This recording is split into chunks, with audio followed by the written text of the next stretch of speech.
안녕하세요. 세계 증시 현황과 글로벌 경제 이슈를 심층적으로 살펴보는 한상춘의 경제를 보는 눈의 유선경입니다. 저희가 개편을 맞아서 이벤트를 진행하고 있는데요.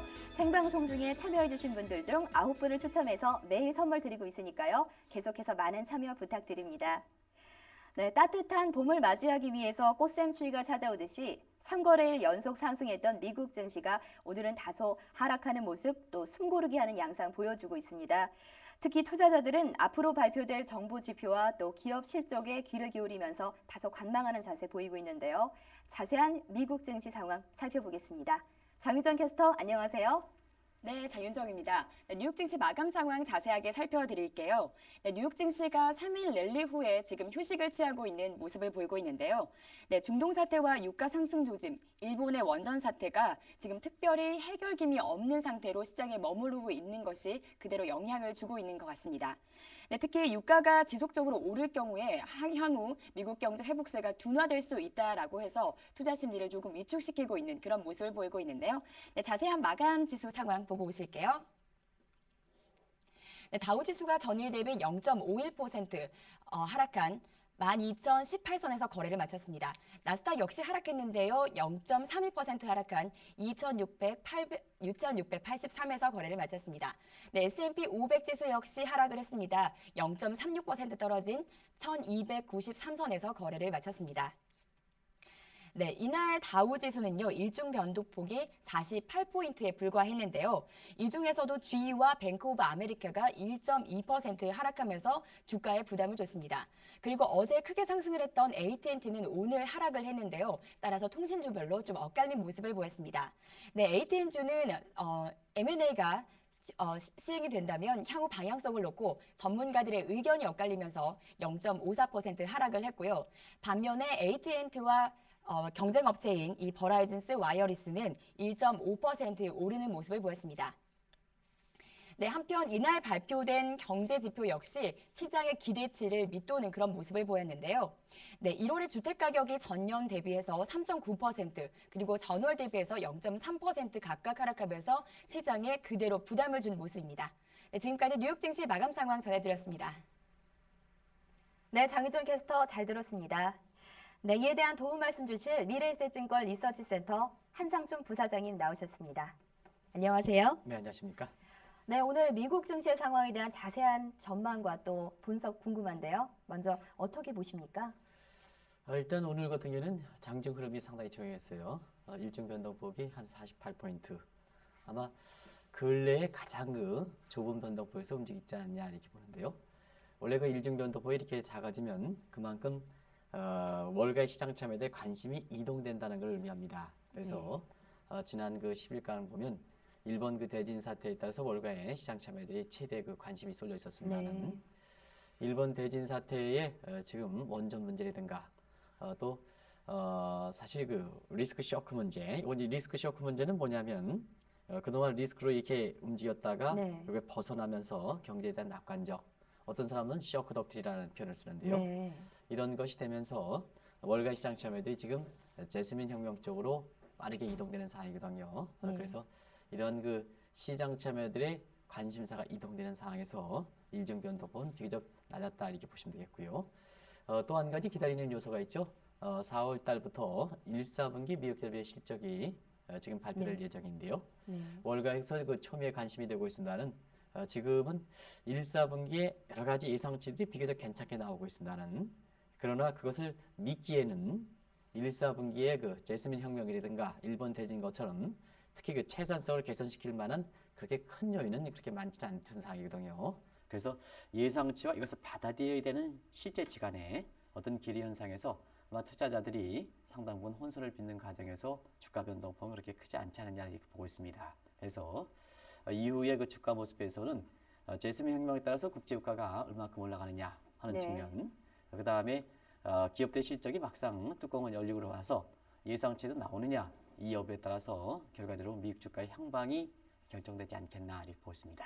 네, 대내외 요인에 따라서 미국 주가 향방도 결정되지 않을까 하는 말씀이신 것 같은데요. 아무래도 이제 그런 측면에서는 네. 지금은 여러 요인이 있습니다. 앞으로도 계속해서 리스크 요인이 발생될 거로 이렇게 보고 있습니다는 역시 투자자 입장에서 또 이 방송을 보고 계시는 시청자 입장에서는 미국 경제 그 펀더멘탈 측면, 이 펀더멘탈 측면 두 가지가 있죠. 네. 매크로 사이드에서 보면 미국의 그 경제 성장세가 지속되느냐 여부, 특히 이번 주말에 미국의 4분기 성장률의 확정치가 발표되거든요. 그렇죠.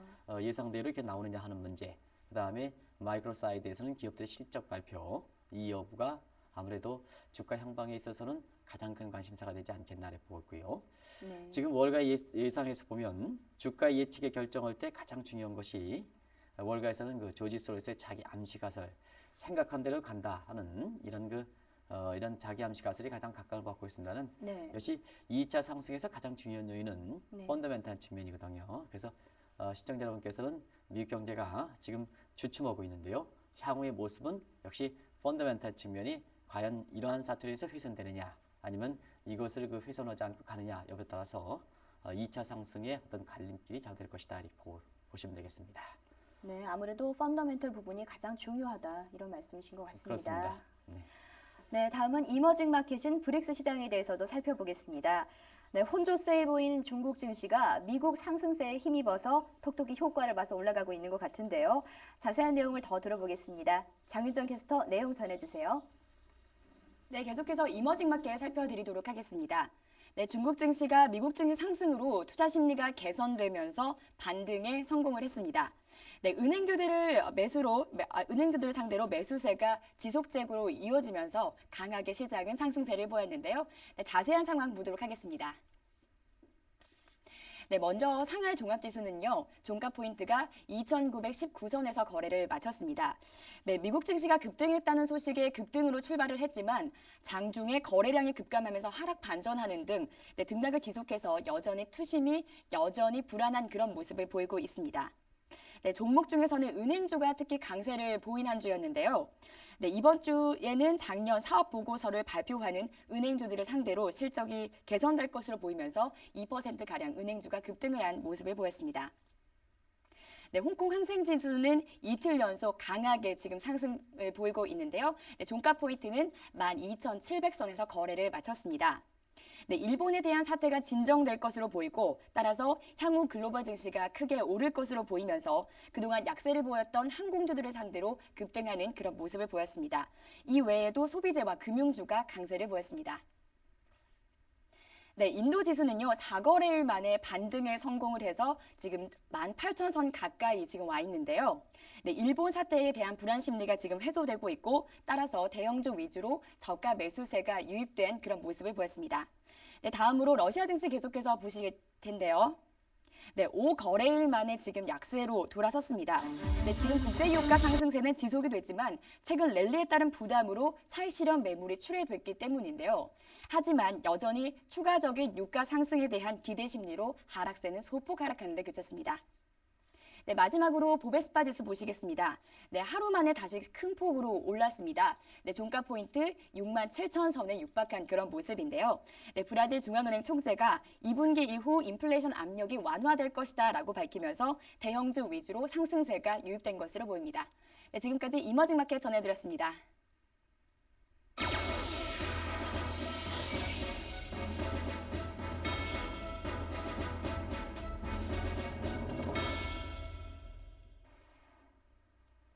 네, 방금 전에 장윤정 캐스터가 전해준 브릭스 국가 향방 주식에 대해서 살펴봤는데요. 브라질과 러시아 주가가 급등한 모습, 올라가는 모습 보이고 있습니다. 이에 대해서 좀 궁금한데요. 왜 이런 모습을 보이고 있는지요? 네, 신흥국들의 증시를 볼 때에는 시청자 여러분께서 이제는 차별적인 성향을 가질 필요가 있다 하는 것을 말씀드립니다.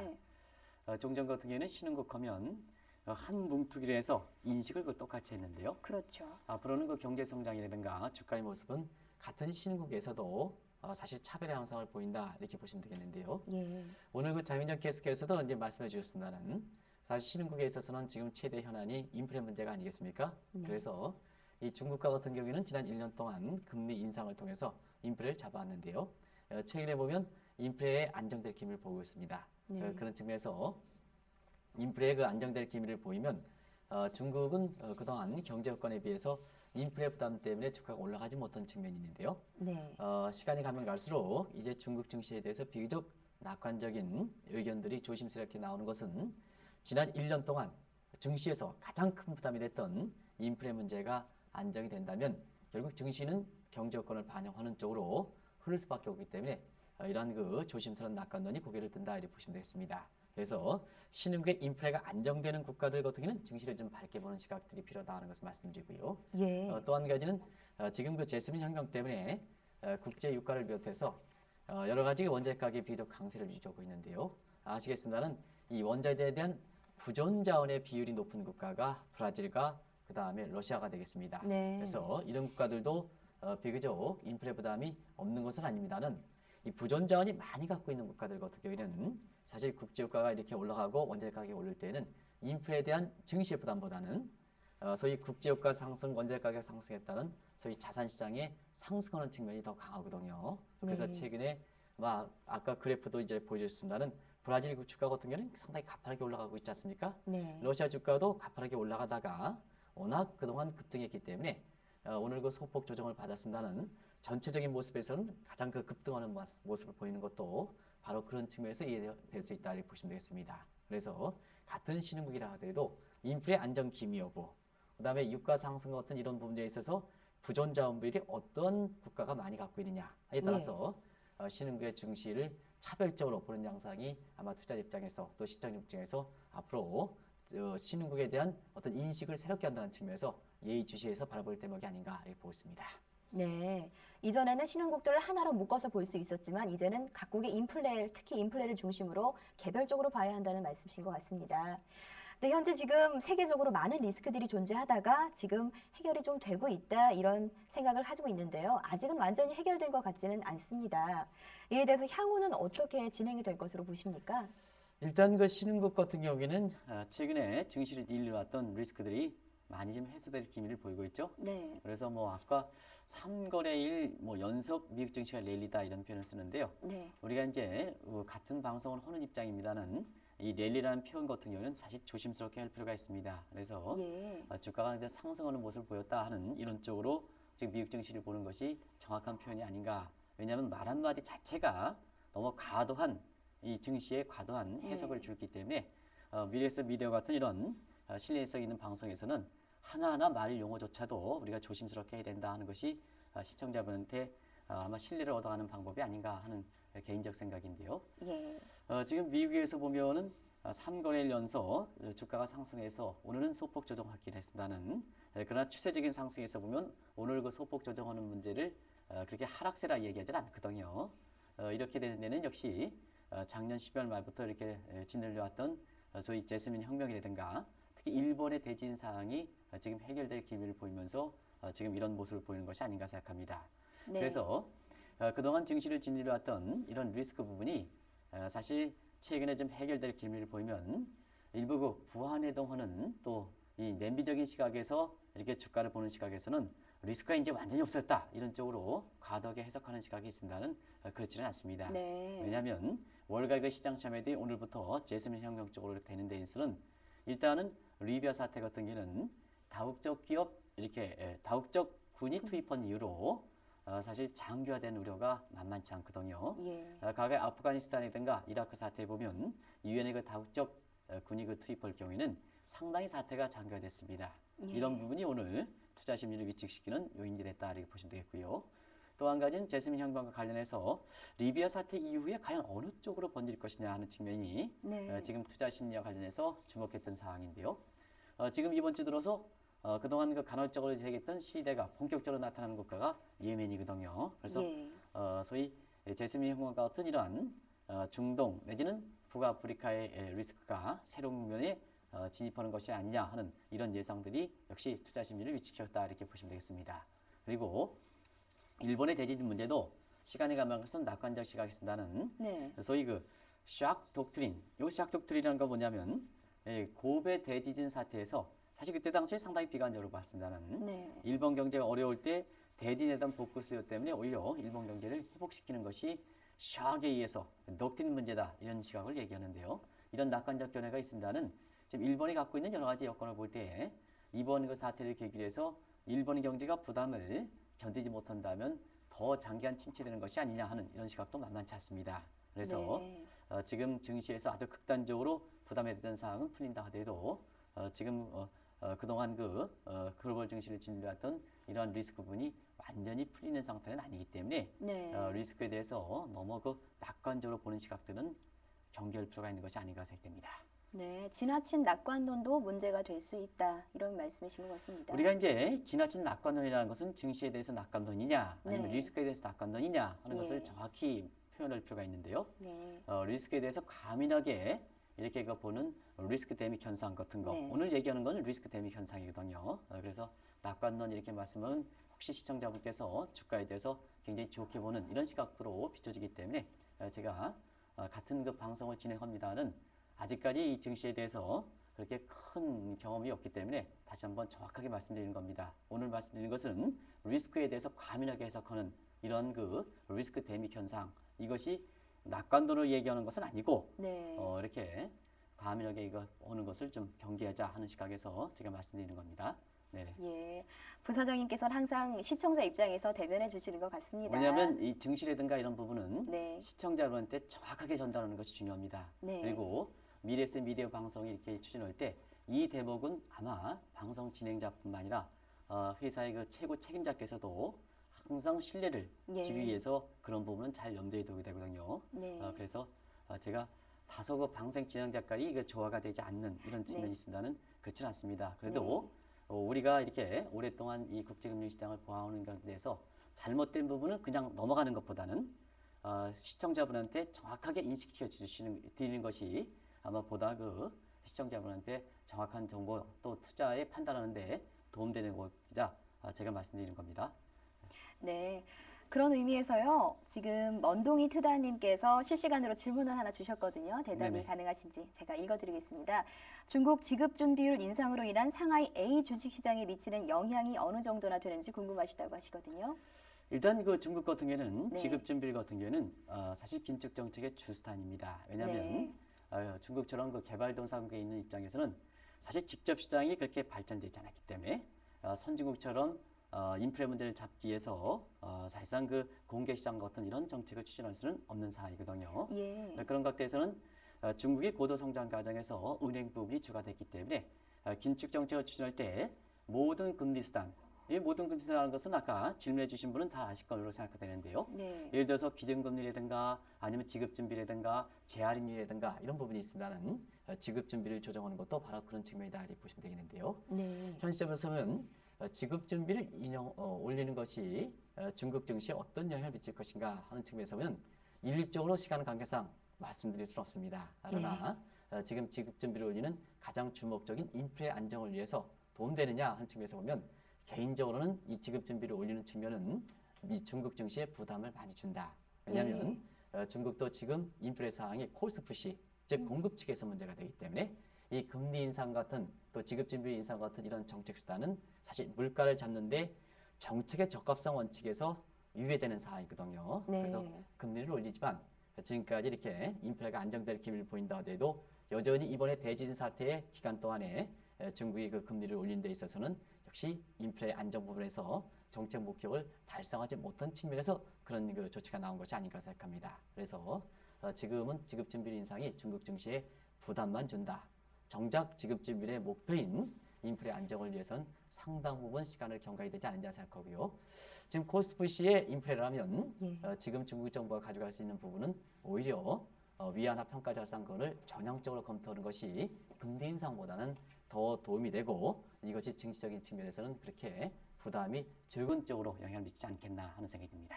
네. 지난 3월 18일에 있었던 중국의 3차 지급준비율 인상에 관해서 궁금한 분들 많으실 텐데요. 실제 지금은 약간 부담을 줄 것이다라는 입장 밝히신 것 같습니다. 앞서서 여러 리스크에 대해서 살펴봤는데요. 해결될 리스크뿐만 아니라 위기 3년 차에 발생한다는 그런 리스크가 있다고 알고 있어요. 이에 대해서는 어떻게 생각하십니까? 우리가 이제 지난 리먼 사태 이후에 글로벌 금융위기 1세기만 찾아왔다 이런 얘기를 하는데요. 이런 각도에서 사실상 2010년대 중반까지 세계경제라든가 국제금융시장이 안정을 찾지 못할 것이다 하는 시각들이 상당히 만만치 않았었거든요. 그것도 세계적으로 뭐 석학이라는 루빈 이교수라든가 경우에 따라서는 폴 클만 교수도 개인적으로 만나보긴 했습니다는 이런 실험조차도 사실 이렇게 어렵게 봤는데요. 지금 그 시청자분 그래도 숨통이 터지는 데 있어서는 당초 예상보다 금리 극복이 빠르고 그다음에 세계 경제 회복세도 빠르거든요. 그럼 이렇게 될까는 어떠냐? 그만큼 비정상적인 대책을 동원했다는 의미다. 예. 비정상적인 대책에서는 금리를 한꺼번에 김중수 하는 총재께서 자주 얘기하시죠. 금리를 한 단계 한 단계 하는 것을 베이비 스텝이다.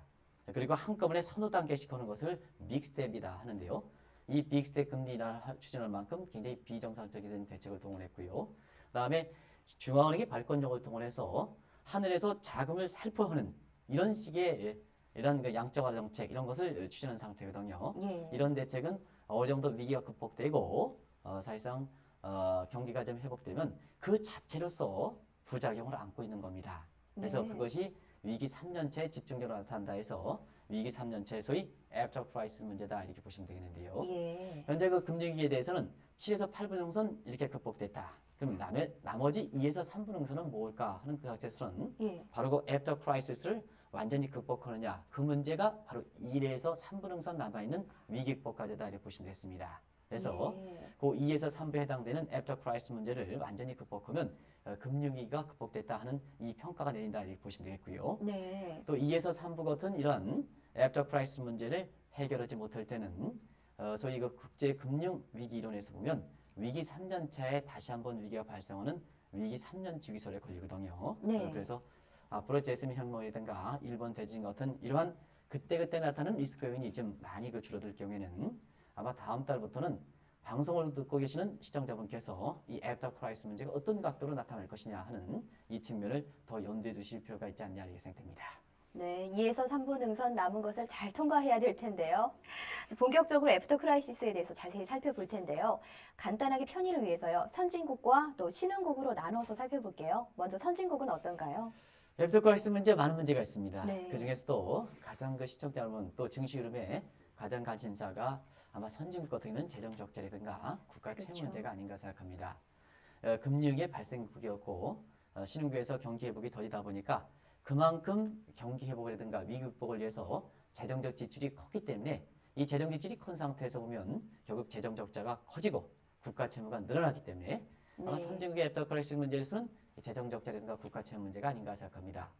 이미 지난해부터 유럽은 이 재정 적자라든가 국가 채무 문제 때문에 1차, 2차 재정위기가 지금 걸린 상태이고요.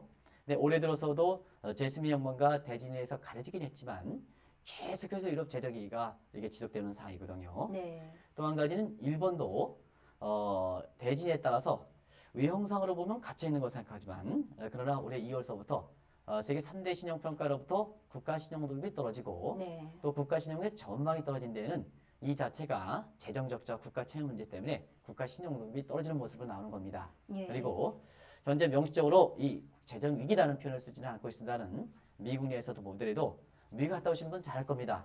제가 미국에 최근에 갔다 오는 거 보면 미국 내에서도 학계를 중심으로 해서 사실 austerity debate에서 재정 긴축을 하는 문제를 놓고 굉장히 논란이 되거든요. 그러면 재정 긴축 문제를 왜 논의할까 했을 때는 이번에 금리위기 극복 과정에서 미국의 재정 적자도 상당히 커지고 국가 채무 문제도 위험수위 되기 때문에 이 문제가 불거지기 전에 사전적인 차원에서 재정을 긴축을 하는 문제를 갖고 학계에서 논란이 되는 거거든요. 그래서 이미 그 애프터 크라이시스 문제 선진국 같은 재정 적자와 국가 채무 문제가 가장 크긴 합니다는 이미 선진국에서는 불거지고 있다. 정도 차이가 있지만 그래서 앞으로 이 문제의 향방에 대해서 투자자분이 예의주시할 필요가 있다는 것을 말씀드립니다. 네, 지금 실시간으로 많은 분들 참여해 주시고 계신데요. 제진아님, 혜안이씨님, REDFOX님 등 많은 분들 참여 주고 계십니다. 계속해서 많은 관심 부탁드립니다. 계속해서 이야기 나눠가 볼게요. 지금 월가에서 가장 관심이 높은 이 선진국들의 재정 적자와 국가 채무 문제 어떻게 될 거라고 보십니까?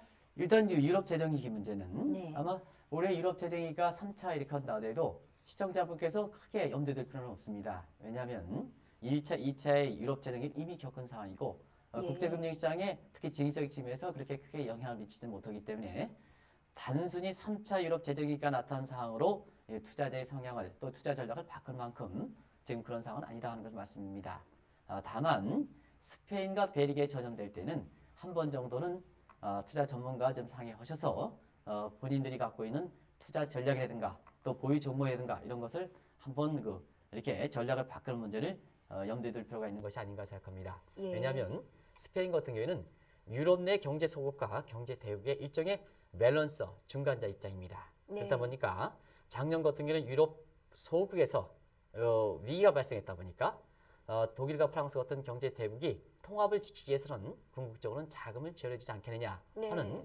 이런 믿음 때문에 유럽 재정위기가 나온데도 불구하고 증시를 비롯한 국제금리 시장에 그렇게 큰 영향을 미치지 못했습니다는 네. 만약에 남은 기간 동안에 스페인에 전염될 경우에는 이 경제 소국과 경제 대국의 일종의 밸런스 역할이기 때문에 중간자 역할이기 때문에 스페인에 전염되면 본격적으로 독일과 프랑스 같은 이런 국가의 전염 여부가 결정되거든요. 예. 어제도 이제 한국경제신문에서 주관했던 국제금리 컨퍼런스 보면 유럽에 나온 이러한 패널들 보면 올해 스페인의 전염 여부가 사실상 유럽 재정위와 관련해서 굉장히 갈림길이 될 것이다 하는 것을 일제히 토론을 했었는데요. 바로 그러한 부분 의미를 갖고 있기 때문에 네. 스페인에 전염될 경우에는 그런 문제에 대해서 신경 쓸 필요가 있다 하는 것을 말씀드립니다. 그리고 일본의 재정위기는 대진 사태 지금은 대진 사태로 인해서 재정 적자라든가 국가채 문제를 더 불거질 가능성이기 때문에 네. 사실 국가의 신용 등급을 하락하는 문제는 앞으로도 지속되지 않겠느냐 이렇게 보는데요. 다만 한 가지 일본의 국가 신용 등급이 떨어진다 하더라도 국제적으로는 그렇게 민감하게 대응할 필요는 없다. 왜냐하면 일본의 국채 95%를 예. 일본 국민들이 갖고 있기 때문에 결과적으로 보면 이렇게 문제가 됐을 때는 일본 국민이 라스트 리조트 기능 여러분 리조트라는 것은 뭐냐 하면 휴양시설 아니겠습니까? 네. 그럼 진행자께서 일주일 동안 방송을 지내다가 스트레스를 쌓이면 네. 주말에 리조트에 가서 스트레스를 풀지 않습니까? 네. 그러면 일본의 국가 채무에 의해서 일본 정부가 스트레스가 쌓이면 궁극적으로는 일본 국민들이 일본 정부가 당하고 있는 스트레스 문제를 해소해주는 라스트 리조트 기능을 할 거로 이렇게 보이기 때문에 일본의 국가 신용도이 계속해서 떨어지더라도 금융시장에 미치는 영향은 그렇게 크진 않을 것이다. 이렇게 보셔서 투자자의 입장을 정리할 필요가 있지 않냐 생각합니다. 그리고 미국의 재정위기 문제는 경기회복 문제입니다. 왜냐하면 미국은 과거 어느 국가보다도 사실 소득에 대비해서 누진율, 소득 수준이 높아지면 높아질수록 그 다음에 세율이 이렇게 꺾여지는 이 부분이 가기 때문에 미국은 경기만 회복되면 재정 수입은 그만큼 더 증가하고 재정 수입이 증가하면 국가 채무 문제라든가 그 다음에 재정 적자 문제는 해소될 수 있는 부분이기 때문에 방송을 듣고 계시는 분 입장에서는 미국 경제가 회복되느냐 이 여부에 관심을 두셔서 미국의 재정 위기 문제를 바라볼 필요가 있는 것이 아닌가 생각됩니다. 네, 선진국에 대해서 잘 짚어주셨는데요. 이제는 신흥국들에 대해서 살펴볼까요? 인플레가 가장 큰 문제가 아닐까 싶은데요. 네, 이미 불거지고 있죠. 네. 역시 유럽의 재정 위기와 마찬가지로 신흥계 인플레 문제가 증시에 부담이 되고 있다 하는 것은 잘 아실 거로 이렇게 봅니다. 그래서 지금 중국이라든가 이런 국가는 지난 1년 동안 금리 인상을 추진하고 인플레 정도에 따라서 기준금리 인상폭이라든가 그리고 지급준비, 제한인율 이런 인상이 계속해서 왔는데요.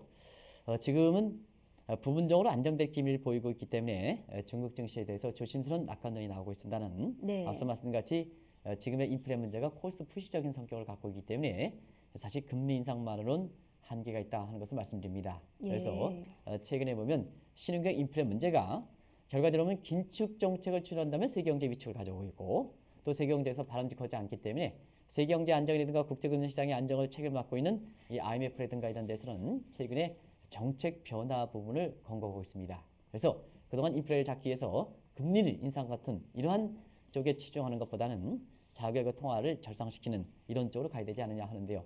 비교적 신흥국들도 지난 1년 동안 인플레를 잡기 위해서 금리를 해왔습니다는 만족할 만한 성과를 거두지 않음에 따라서 이 IMF의 권고를 어느 정도는 긍정적으로 검토하는 사항이거든요. 그래서 중개위안화 평가 절상이 상당 부분 빨라진다든가 또 신흥국들의 통화 가치는 전반적으로 강세를 유지하는 것도 바로 이런 측면에서 해소된다 이렇게 보시면 되겠는데요. 네.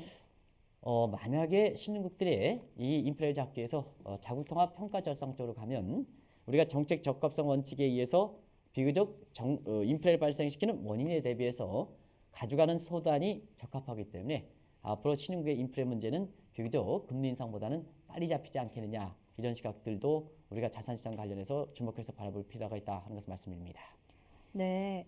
지금 실시간으로 질문이 하나 더 들어와 있는데요. 국내 금리의 적정 수준은 어느 수준으로 보시는지요?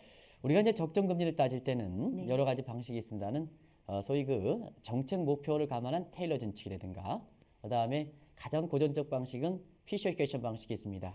그래서 여러 방식을 채택함에 따라서 적정 금리 수준이 지금 이렇게 다르게 나옵니다는 대체로 우리나라의 적정 금리 수준은 지금 한 3.25에서 3.5% 정도로 이렇게 보는 것이 학계의 지배적 시각입니다. 그런 각도에서 지난번에 그 금리를 올려서 우리 기준금리가 지금 3% 정도 되고 있는데요. 네. 이 적정금리 수준을 본다면 하는 총재께서 지금은 금리를 올리지만 여전히 경기라든가 이런 측면에서는 부양적 기조를 유지하고 있다 이렇게 말씀하셨는데요. 네. 어떤 분 같은 경우는 왜 금리를 올리는데 긴축 기조가 아니고 네. 왜 중앙은행 수장께서는 팽창적 기조를 유지하느냐 하고 말씀하시는데요. 사실상 그렇습니다. 우리가 어떤 금리든 간에 높다 낮다 하는 것은 단순히 수치가 높아서 그런 건 아닙니다. 내가 지금 적정금리 수준에 대해서 물어보신 이 시청자분께서는 네. 적정금리라는 표현을 쓰시는 그 자체가 굉장히 경제식견이 상당히 높으신 분으로 이렇게 알고 네. 있는데요. 그분에게 묻겠습니다. 자, 지금 금리가 30%면 고금리일까 저금리일까? 아마 그 방송에서 지금 답변이 나왔습니까? 네. 인터넷에서? 아니 인터넷 보십시오. 지금 질문을 하셨으니까. 그분 보신다면 아직 안 나왔습니까? 아직은 안 나왔네요. 그분한테 물으라면 네. 30%가 일반적으로 생각하기에는 단순히 수치가 높기 때문에 고금리라고 생각하시는 분 많을 겁니다. 네. 그러나 뭐든지 고금리, 저금리는 판단 기준이 있어야 됩니다. 그런 각도에서 그때 당시 우리나라의 그 적정금리 수준이 30%라면 30%가 고금리는 아닌 겁니다. 그런 각도에서 지금 우리나라의 적정금리 수준이 3.2에서 3.5%면 금리를 3% 정도로 이렇게 올린다면 적정금리 수준보다 낮은 위치에 있기 때문에 저금리라는 평가가 들어가는 거고 저금리라는 것은 경기라든가 이런 분에 여전히 팽창적 기조를 유지했다 하는 점 평가가 내리는 거거든요. 네. 그런 측면에서 보면 우리 기준금리가 한 3% 정도 지금 올라오고 있습니다는 여전히 적정 수준에 비해서는 낮은 수준이다 이렇게 보시면 되지 않나 생각합니다. 좀 뒤늦었지만 고금리라고 답하셨네요. 네, 그래서 대부분 다 이제 단순한 수치가 가지고 이렇게 고금리다 네. 이렇게 하는데요. 뭐든지 고냐 저냐 하면 판단 기준이 있어야 되지 않습니까? 네. 그 판단 기준인데요. 그 판단 기준이 바로 지금 질문을 해주셨던 적정금리 개념이다. 그래서 적정금리 수준보다 금리가 높을 때는 고금리다. 그 정책 기조에서는 긴축 기조다 이렇게 보시면 네. 되겠고요. 그다음에 금리 수준이 그 적정 수준 낮으면 저금리다. 경기에는 부양적 기조, 팽창적 기조다 이렇게 판단하시면 됐다 이렇게 보시면 되겠습니다. 네, 청년재벌님의 질문에 답변까지 달아주셨는데요. 시간이 좀 많이 지체가 된 것 같습니다. 먼저 인사드리죠. 말씀 감사합니다. 네, 고맙습니다. 네, 현재 많은 세계적인 이슈들이 아직 해결이 되지는 않고 있습니다. 특히 예멘은 오만과 더불어 중요한 중동의 석유 수송로인 만큼 향후 사태가 시장에 가져올 영향까지도 지켜봐야 할 것 같은데요. 시청해주신 여러분들 진심으로 감사합니다. 그리고 마지막으로 댓글 달아주신 재진남님, 하늘땅 별땅님, JYSCEO님 등 여러분들 감사드립니다. 내일도 많은 참여 부탁드립니다. 감사합니다.